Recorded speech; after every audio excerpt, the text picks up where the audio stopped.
بہترین Islamic videos, تلاوت قرآن مجید، نعت رسول مقبول صلی اللہ علیہ وآلہ وسلم اور پیکر علم و حکمت صاحبزادہ پیر سید ہدایت رسول شاہ صاحب کے تمام خطابات کے لیے ہمارے آفیشیل یوٹیوب چینل بزم علم و عرفاں کو سبسکرائب کریں اور بیل آئیکن پر کلک کریں تاکہ ہماری آنے والی تمام نئی ویڈیوز کا نوٹیفیکیشن آپ کو مل سکے۔ شکریہ۔ حضور نے ارشاد فرمایا کہ تخلقوا باخلاق اللہ، کہ اپنے آپ کو اللہ کی عادات سے آراستہ کرو، اللہ کے اخلاق سے اپنے آپ کو سنوارو۔ اس کا معنی یہ تھا کہ تمہاری عادات اور تمہارے اخلاق اللہ کے اخلاق کا عکس بن جائیں، اور جو صفات مولا کی ہیں وہی صفات بندے میں اتر جائیں، اور بندہ نقطۂ کمال پہ پہنچ کے اپنے مولا کا عکس بن جائے۔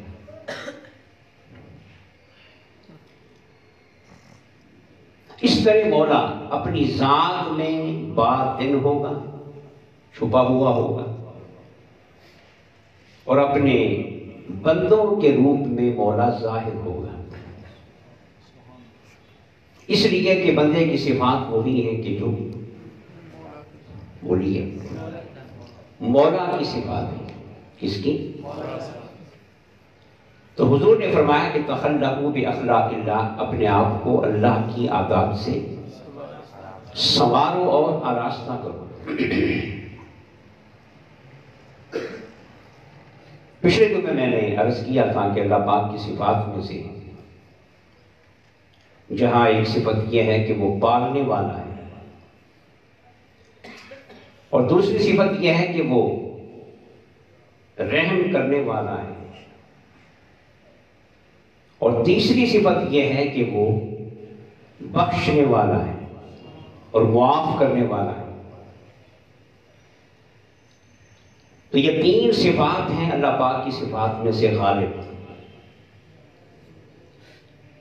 تو اللہ کا بندہ وہ ہوگا، انسان کامل وہ ہوگا کہ جس میں مولا کی ان تین صفات کا عکس ہوگا،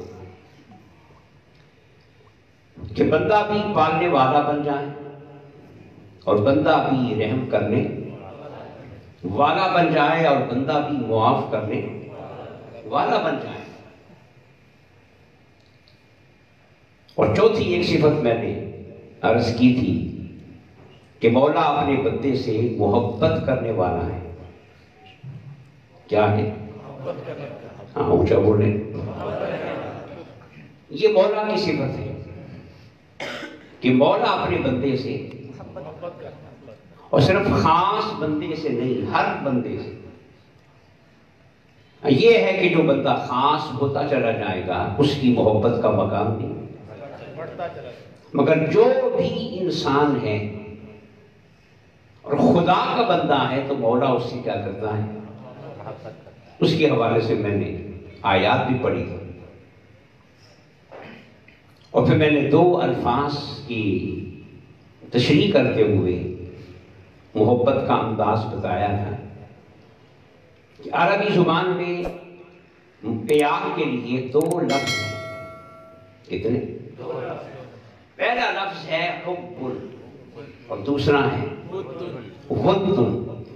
یہاں میں نے عرض کیا تھا کہ حب میں بھی ایک با پہلے ہے اور ایک با، اور ود میں ایک دال پہلے ہے اور ایک دال بعد میں ہے۔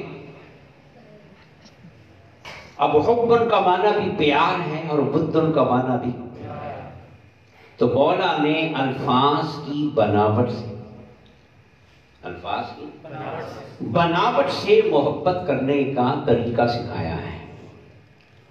اس لیے کہ میں نے عرض کیا تھا کہ عربی زبان جو ہے یہ الہامی زبان۔ کیا ہے؟ الہامی زبان۔ تو مولا نے الفاظ کی بناوٹ سے ہمیں محبت کرنے کا کہ دو بائیں ہیں اور دو دالیں ہیں، اور پہلی بات دوسری بات میں اس کا ادغام ہو گیا، مرج ہو گیا، اور پہلی بات دوسری بات میں مٹ گئی، اور پہلی دال دوسری دال میں مٹ گئی۔ یہ ایک حرف کا دوسرے حرف میں مٹنا یہ محبت کا طریقہ ہے۔ جس طرح دو بائیں تھیں مگر الگ الگ نہیں رہی، اور دو دالیں تھیں مگر بلکہ پہلی بات دوسری بات میں مٹ گئی، اور پہلی دال دوسری دال میں مٹ گئی۔ تو مولا نے کہا کہ محبت اس وقت وجود میں آئے گی کہ جب محب محبوب میں فنا ہو جائے گا، محب محبوب میں مٹ جائے گا، اس کا اپنا کوئی وجود نہیں رہے گا، اس کی اپنی کوئی شناخت، اس کی اپنی کوئی پہچان، وگرنہ یہاں پہ دو باؤں کے علاوہ ایک با آ جاتی اور ایک کوئی اور حرف آ جاتا۔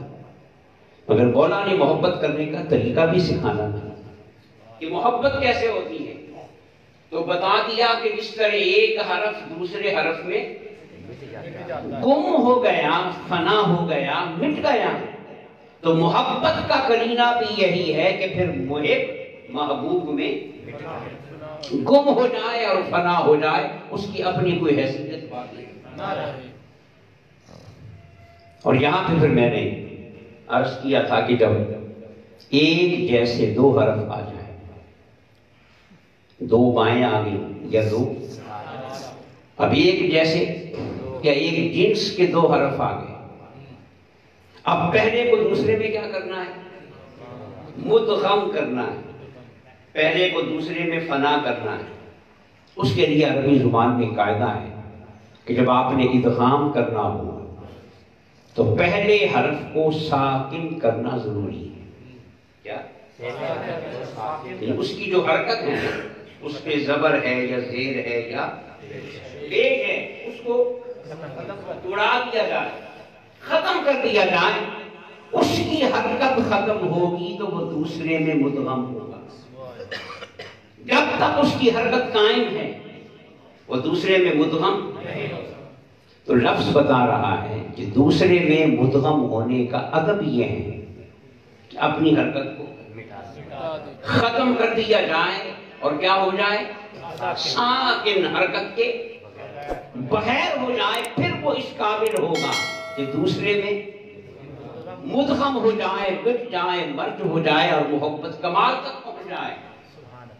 تو یہاں لفظ بتا رہا ہے کہ محب کے لیے بھی ضروری ہے کہ وہ اپنی ساری حرکتیں قربان کر دے، تشخص مٹا دے، انفرادیت مٹا دے، پہچان مٹا دے، اپنی حیثیت کو مکمل طور پہ ختم کر دے، پھر وہ اس قابل ہوگا کہ وہ محبوب میں اسے فنا کر دیا جائے، اور پھر یک جان دو قالب والا حساب ہو جائے کہ جسم تو دو رہیں گے مگر جان ایک ہو جائے گی۔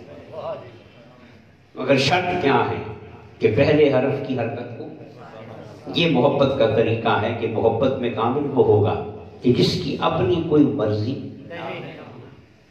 جس کی اپنی کوئی خواہش، اس کی ساری تمنائیں ختم ہو جائیں اور اس کے انگ انگ سے یہ صدا نکلے کہ جو محبوب کی مرضی ہے وہی میری مرضی ہے، اور جو محبوب کی چاہت ہے وہی میری چاہت ہے، تو پھر محبت نقطۂ کمال پہ پہنچے گی۔ اس کی بہت ساری مثالیں ہیں۔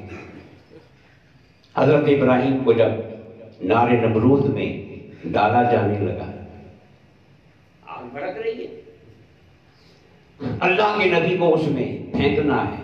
اب چونکہ نبی تھے نا تو ہواؤں کا فرشتہ آیا، کہا کہ ابراہیم اگر کہو تو ہوا چلا دو، یہ ساری آگ بجھ جائے گی۔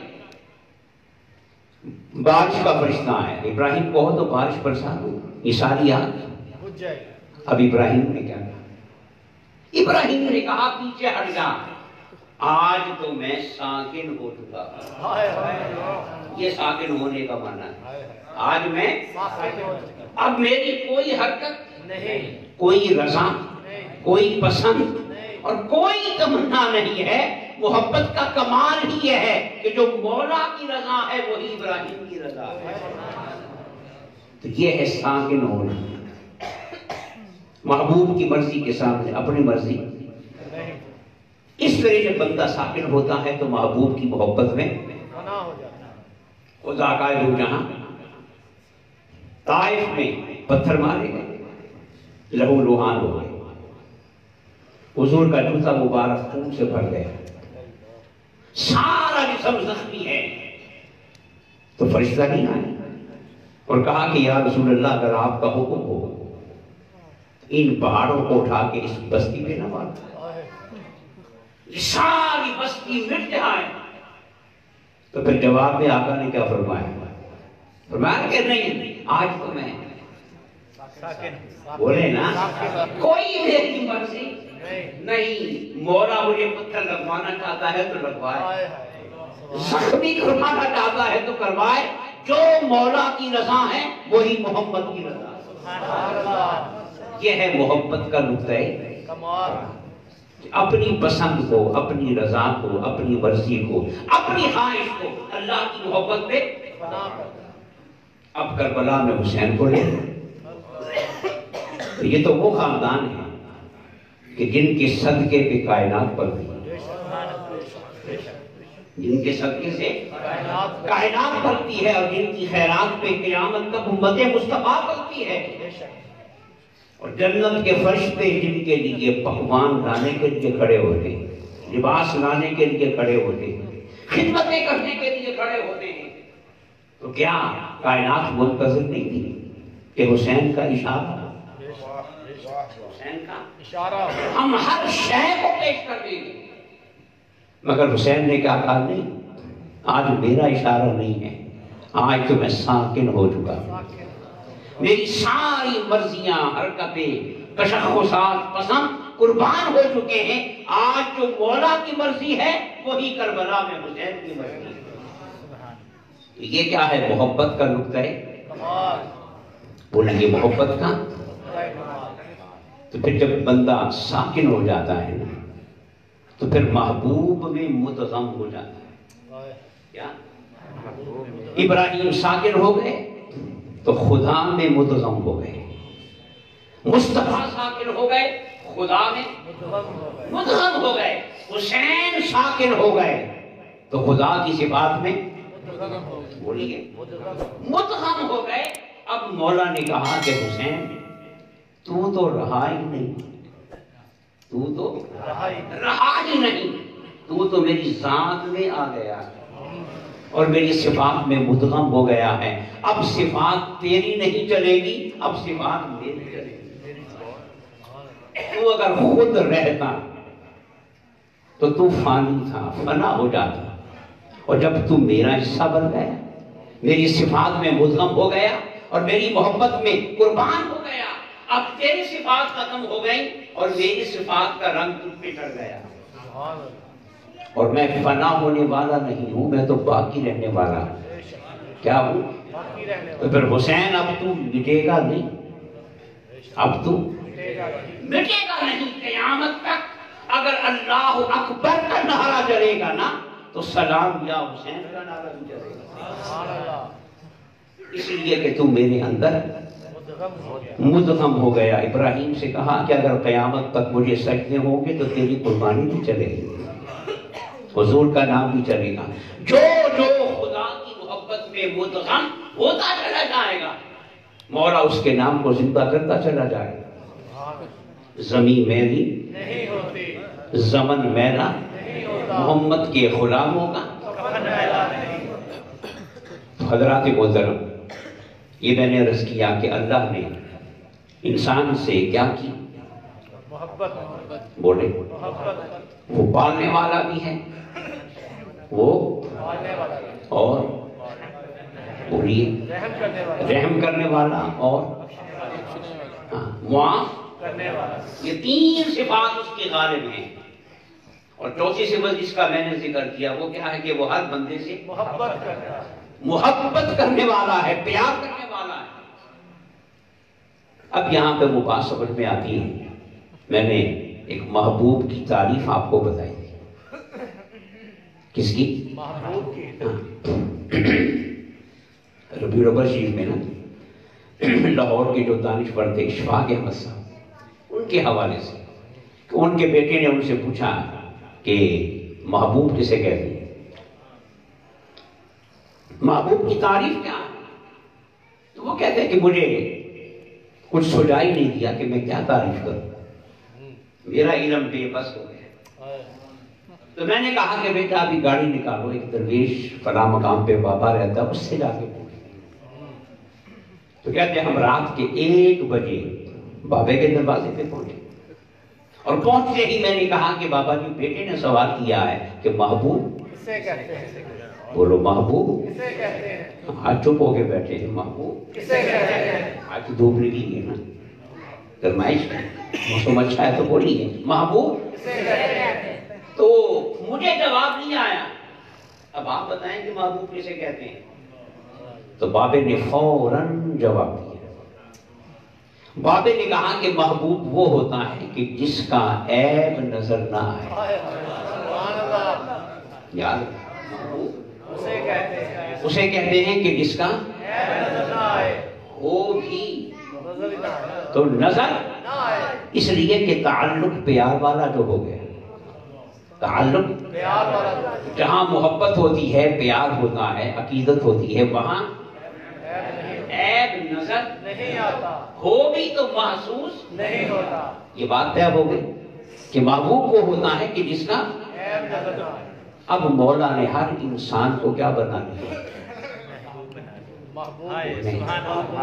ہاں، کیا بنا لیا؟ محبوب. ہر انسان کو کیا بنا لیا؟ ہاں، ہر انسان خدا کا محبوب ہے. حضور تو پھر سب سے بڑے ہیں، بے شک.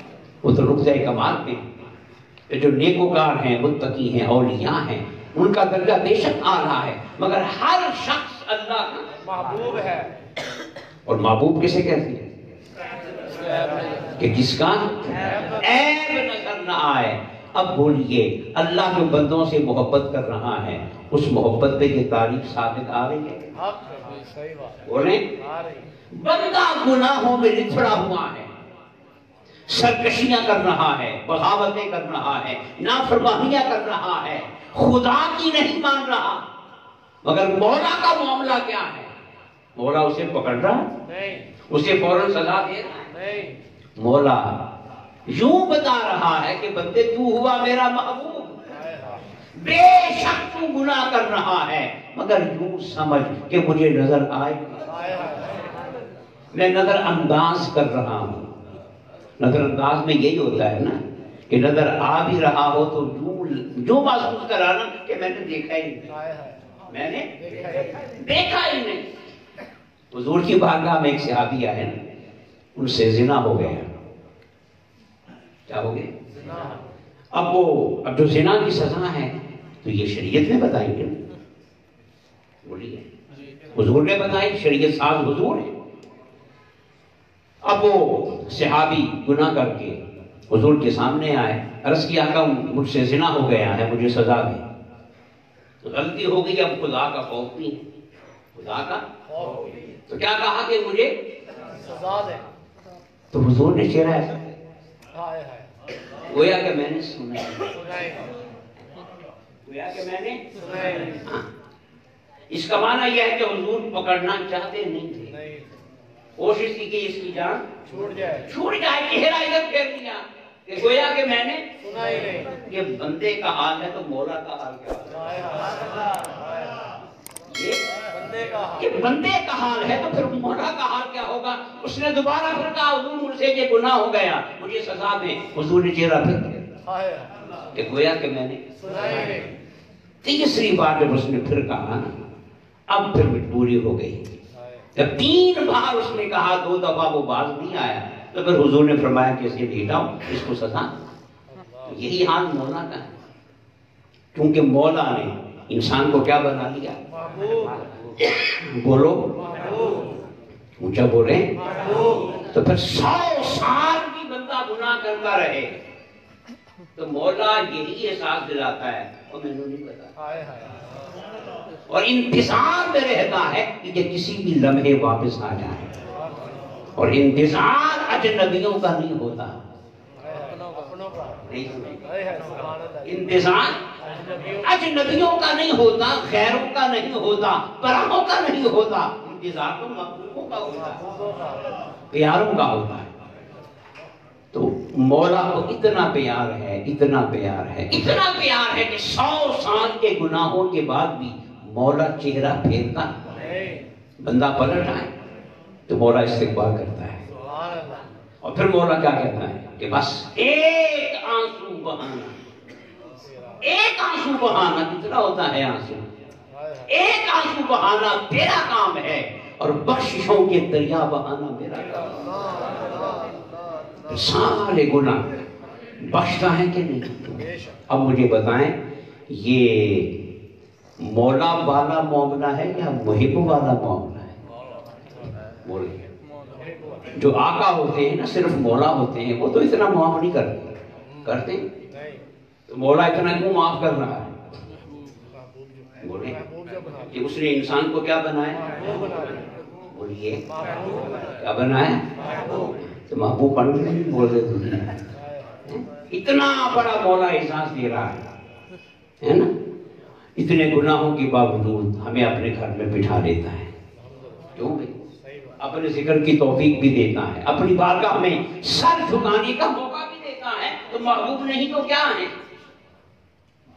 ایک تو مولا ڈھیل دیتا ہے، معاف کرتا ہے، بخشتا ہے، کیونکہ اس نے انسان کو محبوب بنا دیا۔ اور دوسرا پہلو، مولا کسی انسان کی غیبت کو برداشت نہیں کرتا۔ کس کو؟ کسی شخص میں عیب ہو اور پیٹھ پیچھے کوئی اس کا عیب لوگوں کے سامنے، تو یہ کیا ہے؟ بولیں تو یہ جائز، یہ حرام ہے، حالانکہ جھوٹ نہیں ہے، جھوٹ نہیں۔ تو مولا فرماتا ہے بندے میں مولا ہو کر پردے رکھ رہا ہوں، میں مولا ہو کے پردے رکھ رہا ہوں، حالانکہ پکڑنے کا حق تو مجھے ہے، تجھے کا ہے کہاں کے ہے؟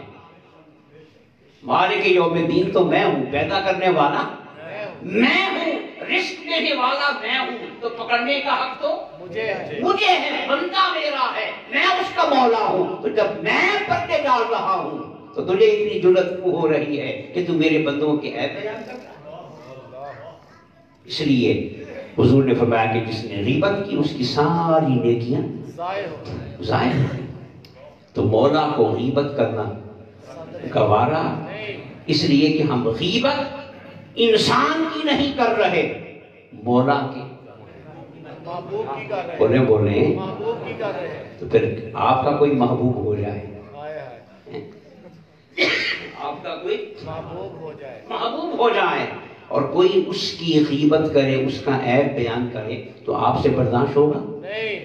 کیونکہ وہ آپ کا محبوب ہے۔ تو جو مولا کا محبوب ہے، بولیے جو مولا کا محبوب ہے، تو جو اس کے عیب بیان کرے گا وہ مولا سے برداشت نہیں ہوگا۔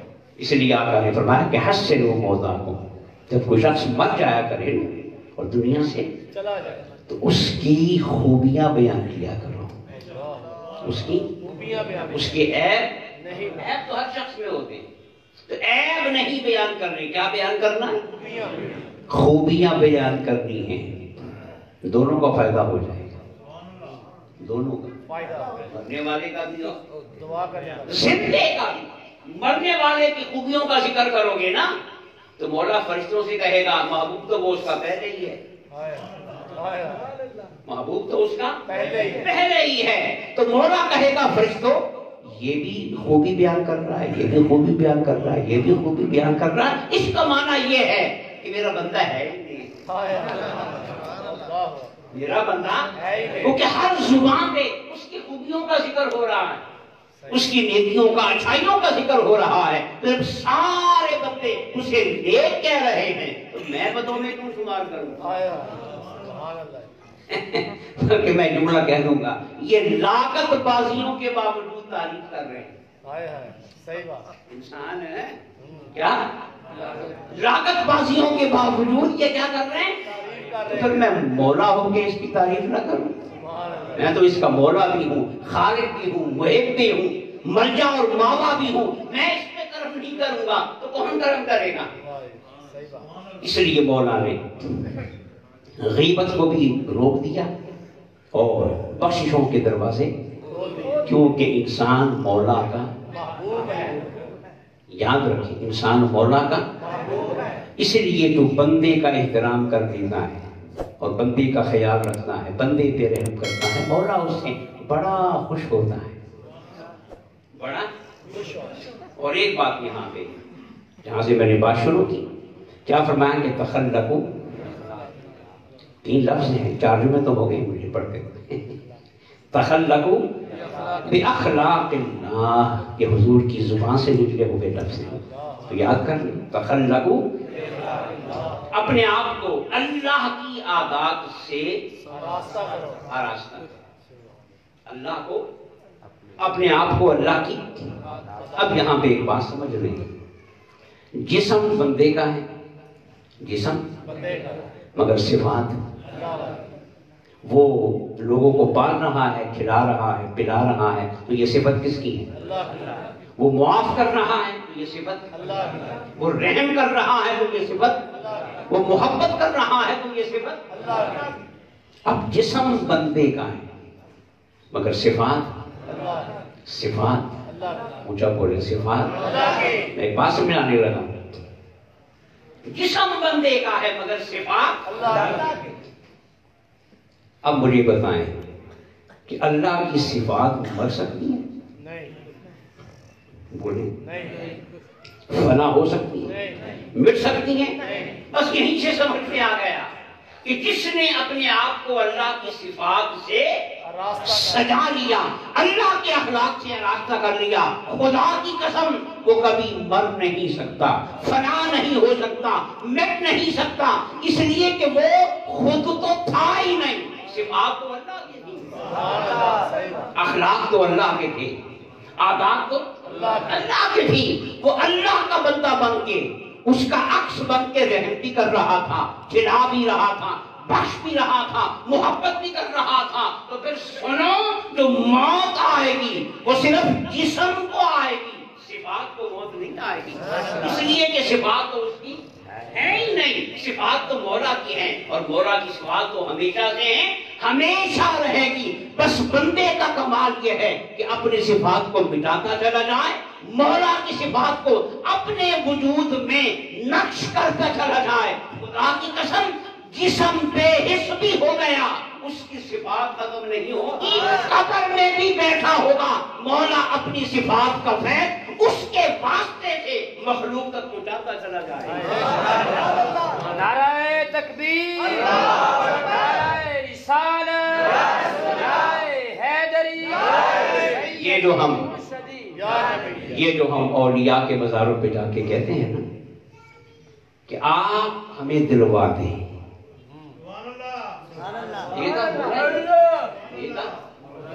قبر والا وہ بندہ ہے، وہ کیا ہے؟ مگر وہ مولا سے جب وہ زندہ تھا تو دیتا تھا نا، بولے تو کس سے لے کے دیتا تھا؟ اگر وہ کھانا کھلا رہا ہے اسے کھانا کون دے رہا ہے؟ اگر وہ بخش رہا ہے تو اسے حوصلہ کون دے رہا ہے؟ اگر وہ محبت کر رہا ہے تو اسے دل کون دے رہا ہے؟ تو جو اللہ اسے دنیا کی زندگی میں اپنی صفات کا فیض دے رہا تھا، اور نالائق کو بندہ مرا ہے نا، مولا تو نہیں مرا، وہ تو موجود ہے۔ تو پھر مولا اپنی صفات کا فنا ہونا وہ برداشت نہیں کرتا، تو پھر ہم کہتے ہیں کہ ہمیں یہ دلوا دیں، ہمیں معاف کروا دیں، ہمیں مولا کی بات ہمیں مقبول بنا دیں، تو پھر مولا ان کی صفات کا فیض جاری رکھتا ہے اور آنے والے کو ملتا بھی ہے، اور اس ولی کے واسطے سے بولے، اس ولی کے، اس لیے کہ جن صفات کی وجہ سے وہ دے رہا تھا وہ صفات تو اللہ کی تھی، اور آج قبر میں جانے کے بعد بھی وہ صفات کا فیض جاری ہے۔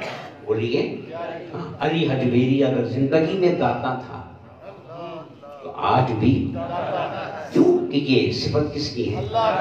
اللہ کی ہے۔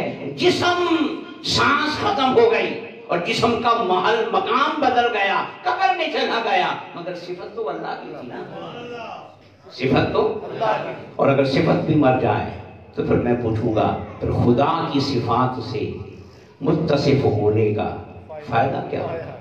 آپ قرآن کی آیت پڑھ رہے ہیں، یہ بات سمجھ میں آ گئی؟ مولا فرماتا ہے کہ اپنے آپ کو سجاؤ اس کی صفات سے۔ اچھا، اگر اللہ کی صفات بندے پہ نہ آئیں تو پھر کون سی صفات آئیں گی؟ نفس والی۔ کیا؟ نفس والی۔ پھر وہ لالچی بن جائے گا، ایسے ہی ہے، حریص بن جائے گا، دھوکے باز بن جائے گا، جھوٹ بولنے والا بن جائے گا، منافق اور خود غرض بن جائے گا۔ یہ صفات کس کی ہیں؟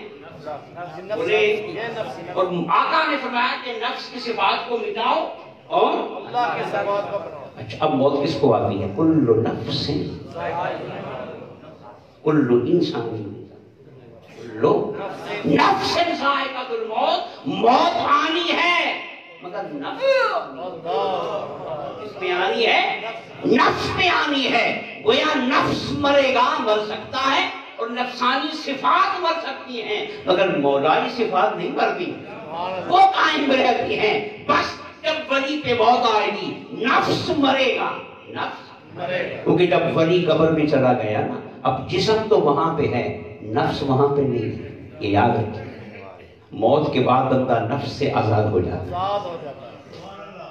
موت کے بعد بندہ نفس سے، تو موت کس پہ آئی؟ نفس پہ آئی، نفس کے اثرات پہ آئی، اور نفس کی صفات پہ آئی، اور اس میں صفات مولا بھی تھی، وہ پہلے بھی اسی طرح موجود تھی۔ مولا جس کو تحفہ دیتا ہے نا پھر اس سے لیتا نہیں، پھر اس سے لیتا نہیں۔ سخیوں کی یہ شان ہے، جب کسی کو دے دیں واپس نہیں لیتے، اور وہ تو سب سے بڑا سخی ہے، اصل اور حقیقی سخی ہے۔ اس لیے جو اللہ کی صفات سے متصف ہو جاتا ہے وہ یہاں بھی زندہ ہے، وہ قبر میں بھی۔